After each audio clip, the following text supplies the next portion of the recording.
that another nation should be part of NATO. We just met with the Secretary General of NATO, for whom we have great respect, and again, it's self-determined by a country that they might want to make the appeal.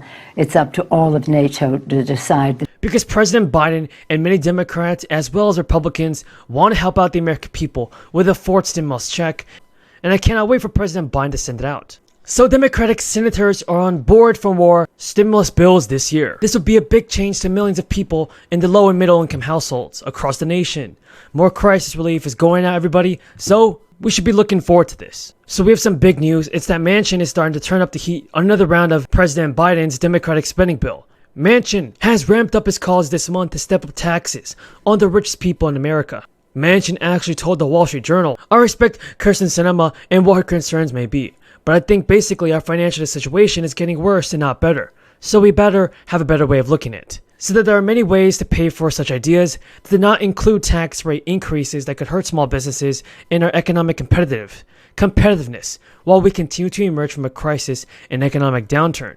Senator Kirsten Sinema's opposition to tax rates have already prompted Democrats to scramble for new ways to finance their plans, and also to expand healthcare, childcare, and education. So far, Manchin has said he backs hiking the corporate tax rate to 25% as part of a future spending bill.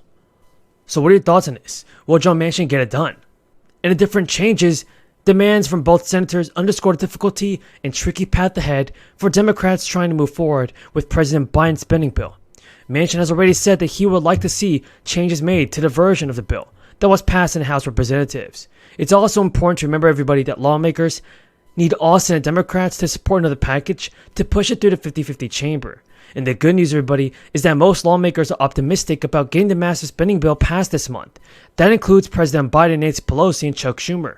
During a recent interview with Politico, the Commerce Secretary said that Joe Manchin is gettable on a revised Build Back Better package and in a key part of President Biden's domestic agenda. So far, everybody, Biden has announced that lawmakers will likely have to remove provisions of free community college to get the spending bill passed. And during a news conference, Biden said, "I think we can break the package up and get as much as we can done now." It's definitely important, everybody, that the Biden administration does pass more financial relief sooner than later. Biden said it was clear that there was support for the climate change provisions, like a production of tax credits for a range of industries. And Manchin supported early childhood education. Slimming down the bill might also get Manchin support, but it will likely aim at the progressive lawmakers of the Democratic Party that is also needed for passage.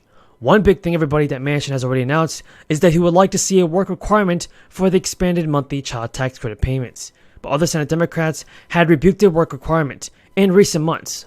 Senate Democrats had rebuked a work requirement in recent months, arguing that it was also going to arguing that raising a child is work. And Manchin also raised concerns about the credit's income households and their thresholds. Manchin told reporters that there was no test to ensure the credit reaches the families who need it the most. One big thing, everybody, has already been announced is that Joe Manchin would like to see a work requirement for the expanded child tax credit payment. Let us be very clear. Social Security is not going broke. Well, Joe Biden is the president of high prices, and one of the defining failures of the Biden presidency is going to be inflation. We're now at a 40-year high of inflation. And interestingly enough, Joe Biden's approval rating has dropped to a historic low of only 40%.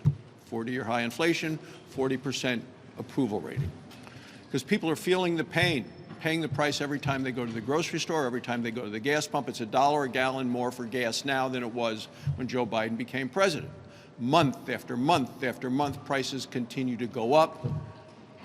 Wages aren't going up in a way they can keep up with the prices that are going up. So people are falling further and further behind, and they're feeling squeezed. It's happening to working families all across the country. The numbers are, it's cost about $275 more this year, each month, $275 more each month, just to try to keep up with the standard of living that they were at a year ago. So people are having to change the way they drive, they shop, they eat, they live. People are having to tap into savings if they have savings. As a result, people's dreams are being crushed.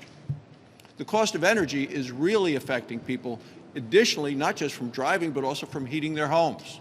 And who gets hurt there the most? Well, people living on a fixed income, people struggling to get by.